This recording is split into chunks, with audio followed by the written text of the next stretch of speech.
In order to reach people for Christ these days, you have to think outside the box.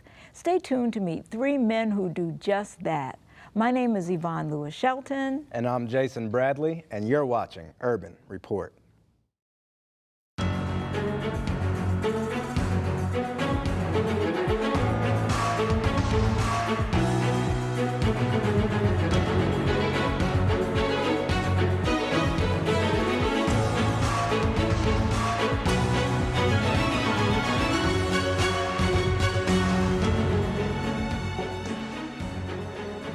Hello and welcome to Urban Report. And Jason, I'm so glad you're with me. Good to be with you here. Yay, yay, yay. We have a great program today. Oh, we do. We have a wonderful program. Our guests today are Don Frost, who's the president of Heal Their Land Incorporated, Pastor Peter Neary, he's pastor of the Paradise Church, and Dr. Leon Brown, president of the Nevada-Utah Conference of Seventh-day Adventists. Welcome to Urban Report. Glad to be here. Thank you. It's so great. You guys are working on an amazing project, and that's why you're here to tell us about the project. But Brother Don, you were saying that you have something you wanted to say, and you wouldn't tell us what it was. This is completely unscripted, and they have no idea what I'm going to say. But I have a small testimony. This is the third time that I've visited here, 3ABN, here at the World Headquarters. And I want to tell a story about the first time I came. Okay. So I was on my way back from an outreach project that I was doing in Nashville. Had no idea that I was going to come to 3ABN. And I had been working there for several weeks, and I had run, I was on my way back home, back west to the northwest, and I had been told by one of your associates to stop by 3ABN to talk to somebody about a project that I was working on. Anyway, I didn't even think about it, and I said to myself, self says I, as I was driving home, I said, I'm near 3ABN, I think. And so I looked it up, and I was like 10 miles away. Wow. Now, here's the thing. I had run out of clothes, clean clothes, right? And I didn't know that I was coming to 3ABN. But I carry a pair of clothes with me when I'm traveling that have like oil stains on them and paint and stuff like this in case a motorist breaks down and they need some work done on the side of the road to help them get going. And so as I was traveling home, I was down to my last pair of clean clothes, and I didn't have time to do laundry. So I put these dirty clothes on, and I said, well, I'm going to 3ABN to talk to some folks about this project that we're working on. And I didn't know what to expect, if I'd get thrown out of here or whatever, right? So I walk in the front lobby, and you have another associate that works here with you. Her name's Christina. Oh, yeah. And Christina had asked Jason, you, to move this. You have a live heavy tree in the foyer. And she wanted it moved, and it was too heavy for her to move, so she asked Jason. And she asked him to do this right before I walked in the front door. And so, do you remember this? I do remember moving that tree. I walked in the front door, and as I walked in, I see this tree moving, but I didn't see him behind me. And it kind of, it shocked me. I mean, it startled me, rather. But here's the story I want to tell you. Jason embraced me. He didn't know who I was, even though I literally looked like I just crawled out of the gutter. I mean, literally. And then he entered, eventually I got to meet you, and I was taken around 3ABN. And I tell you, I was so impressed, because I could have just been literally anybody, and I am anyway. But, I wrote you a letter later on, and I said, when I visited 3ABN. I had no idea what to expect, but I saw Christ here at 3ABN. Oh, that's the nicest thing you could say. I just Praise the wanted to share Lord. that. That is nice. Thank you so much. Praise the Lord. Well, I didn't even notice that you had on, so we must have seen Christ in you as well, because your passion for this project just comes through. Yeah. So thank you so Absolutely. much for that. Yeah, I didn't realize you had those clothes on either. I wasn't even paying attention to that. go. But if I were you and I were walking up and I just saw a tree moving by itself, I would have turned around and went the other way. But I'm glad you stuck around. This isn't what I want to be. Well, this is a place of miracles. That's true. Right. That's true. So speaking of miracles, let's talk about what you guys are doing, because this is an incredible project, and it's based on what? Well, it's based on Daniel chapter 2, and it's based on that Daniel chapter 2 is an exciting story. It's an easy to understand prophecy that can illustrate to people quite quickly that the Bible can be trusted. A 2,500-year-old prophecy that hasn't failed in any way. And you know, we need to reach the cities. Yes. And we need to go into the cities. And people have it's a busy world. And we need to do things that's going to arrest their attention so that they even have a thought of thinking about the scriptures. And so what we've done is we've built a statue, a large statue, almost 4 stories tall, of the dream that Nebuchadnezzar had with the gold, the silver, the bronze, and the iron, and the feet of clay and iron, and working with these men right here that I believe the Lord has brought to their position for such a time as this, to have the vision to use this amazing statue that Heal Their Land has been privileged to be a part of and help build, so that it can be then turned over to be used to reach the city of Las Vegas, an urban area. That's incredible. So, and you, Pastor, are the pastor of the church are you sponsoring this whole evangelistic thrust out of your church? I know the conference is, but are you sponsoring that? What's your relationship with it? Don and I, one of my church members, who is a member of the ASI board, knows Don, and she called me and told me about this. And the minute I heard her tell me about this, I thought 2 things. Paradise will support this, and I want that image. Because people are visual. Las Vegas, everything has to do with sight, and even though it's surface, it attracts people. And this image will create an interest and curiosity that we can fulfill by doing the whole book of Daniel, one chapter a night, so to speak. That's great. This beautiful message. That's really going to draw people in for sure. I mean, I can only imagine like driving by and looking over and seeing this huge statue. I would want to stop and see what that's all about. Yeah. So, no, that is great. Dr. Brown, what's your involvement? Well, so Peter called me and said, he says, Chief, this is what he said. Chief. He said, Chief, I've got a proposal for you. And he starts to explain to me exactly what happened. And you know, as a church administrator, you want to make sure that everything you do you've got to vet it. You just can't just say yes to everything. Right. So we began to make calls to try to make sure I understood exactly what was going on. There were a couple of things that concerned me. First of all, you know, not only is a statue coming to Vegas, would be coming, but there's also a symposium that was supposed to be held along with that, right?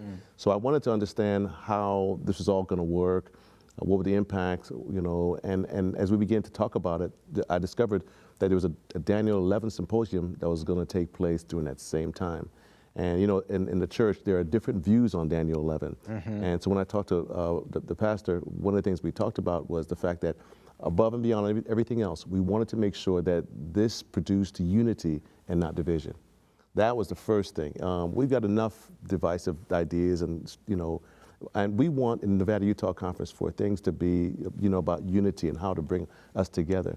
And that's what, you know, came out of the discussion, that this was about unity. So not only is this statue going to be placed in somewhere in Las Vegas, but there's also a Daniel 11 seminar, and in the evenings, the same people that are doing the presentation will also in the evening be doing a Daniel 2, handing out flyers and discussing. So they're going to come together. There's not going to be this great division, which makes me so happy. Yes, yes. In fact, we have a video roll of the tree that this sculpture was taken from. So let's take a look.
Good.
Wow, that is amazing. Is that incredible or what? Incredible. Oh. Incredible. Why did you pick that tree? Like, what was special about that tree? Well, the two trees that are preferential for this kind of carving is cedar and redwood. And so it actually took a couple years to find a tree that was big enough to be able to carve. And redwood trees are generally protected, especially ones this size. But you can get special permits for them if they're going to endanger property, life, or things like this. And so we were able to take advantage of a person had applied and the tree was going to come down anyway, and they were going to take it and haul it off to the mill, and we were told that there was $85,000 worth of board feet of lumber, of redwood lumber in the tree. Wow. And we told the homeowner what we were doing with it, and he was touched. And so we were able to purchase the tree for $2,500. Amen. Wow. And then, you know, we got this company here. By the way, one of my associates was telling these young men, Silverline Tree Service there in Eureka, California, about the story of Daniel 2. And they invited my associate to their church on Sunday that next week after we cut the tree down, and to give a presentation on Daniel 2. Wow. So it had even impact from the very Starting to beginning. work, yeah. From the very beginning. Look at that. Look at how God just brought everything together. The inception of the whole idea. How did that happen? My wife. Ah. So we have a very good friend of ours named Pastor Kim Kerr. He is a very good evangelist, and we were talking about setting up a series of meetings for him. And my wife said, you know, we should build, or excuse me, sculpt a Daniel 2 statue like how the Bible uses various sculptures like the Ark of the Covenant and, you know, God commanded that the brazen serpent be created so that people would be able to have a visual aid. And so we wanted to, my wife said, hey, it would be a good idea to make a visual aid, maybe 8 or 10 foot sculpture of the Daniel 2 image. And as my wife and I kept driving, the statue kept the sculptures kept getting bigger and bigger. Yeah. And I'm glad you said that, a visual aid, because we Yes. want people to know that this is not a graven image. This Right. is not something Not to at be all. worshipped. No. That's right. It's something that will draw people in, and they will go to the evangelism Yes. side of things. Absolutely. So how tall is this sculpture? Well, the overall height of it with the base, including the base, is going to be 35 feet tall, so just under 4 stories. Just under 4 stories. In fact, we have another video that we're going to show that we want you to see about the tree. Take a look. We're hitting something. We're hitting something. Hope it ain't metal. I hope it isn't metal.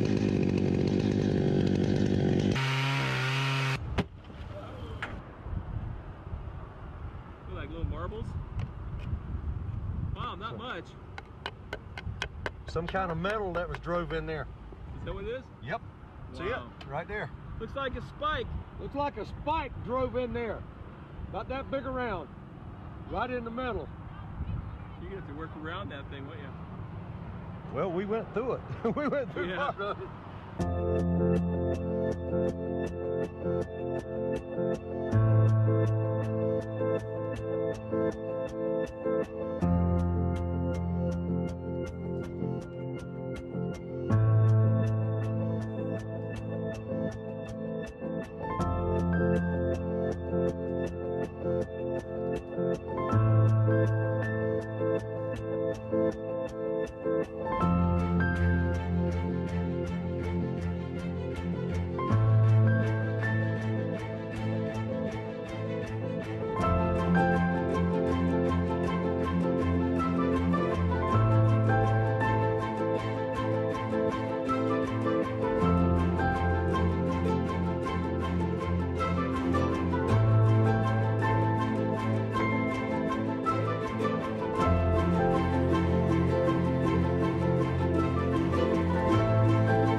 Did you see the detail? Oh yeah. The detail, the amount of detail in that sculpture is just amazing to me. It makes me think about, you know, when the children of Israel had, when they were building the temple and they had different people doing different things, designing different things, and how God gave them the skills to do that. When the sanctuary in the wilderness was being created, there was two, there was two artisans that were used, and so in this project, we've had two artisans working on this sculpture, Eugene and Jason. Tell us about them. Well, Eugene is the primary carver, the master carver, and he's the one that had this idea that he went to the Lord and said, Lord, my real gift is carving, but how can I use that for ministry? Oh. And so when I pitched to a church group the idea of, you know, hey, does anybody think that this is crazy to make a giant statue of Nebuchadnezzar's dream, but I don't know any carver? And people pointed to Eugene, and Eugene said, I have been praying to the Lord that the Lord would bring me something I could do. But right in the middle of carving the project, Eugene had a family tragedy. In a very short span, he lost both of his parents. And so he had to leave and go out of the area to deal with that tragedy. And that's when Jason stepped in and helped keep the project going along. So the two of them, you know, finished it out, and side by side were able to bring it to completion. Amen. Look at how God just orchestrates things and brings people together for His purposes. That is just tremendous. We have another video that we want to show right now before our program is over, because it's really winding up really quickly. And so let's take a look at this.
So when you see this video, what do you think about, Pastor Peter and Dr. Brown?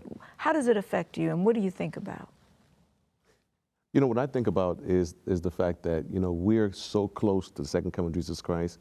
And in our mission statement for the Nevada, Utah Conference, we're interested in using creative ways of reaching our community. We've got 3 major regions. We've got Salt Lake City, we've got Las Vegas and Reno, and some churches along the, 6 churches along the California border.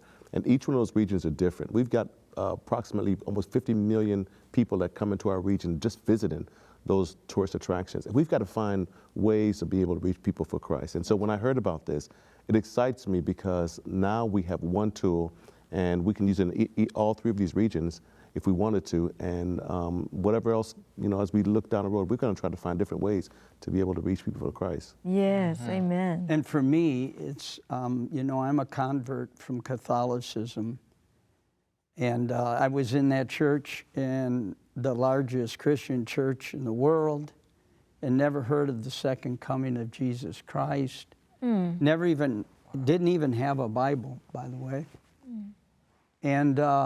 And when I see that image, I think of the message that I heard at the series of meetings I attended and how it impacted me. And I see that image to me stands for our church and what we represent, the everlasting gospel, 3 angels' messages, which is prophecy. The spirit of prophecy is the spirit that's been all the prophets all along, and revelation is the revelation of the prophet, Jesus Christ. Yes. And that's what I think of, and that's why I'm so excited yes. to use it, to have a part of this, to know these gentlemen and what they have done and their commitment. And the goal is to get this around the country, right? To get this sculpture to be in cities around the country. Right? What's going to be unique about the evangelism effort when, say for example, people don't agree on Daniel 11? What's going to take place? Well, we're, like was talked about, we're going to have this Daniel 11 symposium. It's a somewhat controverted part of the book of Daniel, and we're inviting people from all over the world to come to this symposium. But in the evening time, we're going to take people that don't see eye to eye on this topic. We're going to team them up, because you know we're counseled, go out 2 by 2. Right. Go out into the highways and the byways of Las Vegas and bid them to come to the feast of this message that'll be given in the evening on Daniel 1 and 2, the health message and the prophetic message together, not separated, but together.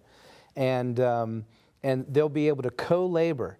You know, when you're in the trenches together, like the 2 of you, you're in the trenches together, right? Yeah. What happens is it builds this bond. And we believe, all of us here, we believe that there can be unity in diversity. Yes. And so we're not asking anybody to lay down their convictions or anything like that, but just press together on the main points and move forward. Yes. And quickly, what do you need to accomplish your goals? What are your needs here? Number 1, prayer. Yes. Number 1, prayer. Of course, the Lord is providing finances. We're always needing finances. We have some expenses that need to be met, but prayer is number 1, and just tell people about it. And we have a website we're going to put up on the screen, and that way people can get in touch with you. That's where they can donate if they're interested. And this statue, this sculpture rather, okay, it is a work of art. It's for all of Adventism, and we've put it together, but we're encouraging, if you are a church, a conference, a union, whatever it is, and you want to use this, contact us. And you know, you give the message, we just help. We're there to assist you in your mission to get out this message of Jesus is soon coming. Amen. Praise the Lord. You know, there's one thing I want to add, and that is the thing that's been driving me lately is the fact that we've got to turn the work of evangelism back over to our members. And what we've done is surrendered evangelism to our pastors. And with this structure, we could use this, and any member could take a pamphlet or flyer and they could share with the family member, because this gospel of the kingdom must be preached in all the world. That's and it's right. not the pastors, it's all of us have been called to complete that That's work. right. So this is an invitation to the world. Thank you. Thank you so much for being with us. We so What a appreciate pleasure. our time It's with a my joy. I It know really it. did. I It really know it. did. We appreciate your passion for this and all that you're doing. And thank you, Jay. You're welcome. Yay. Thank you for being here. And thank you. We really appreciate your being here. And we've reached the end of another program. Thank you so much for tuning in. Join us next time, because you know what? It just truly wouldn't be the same without you.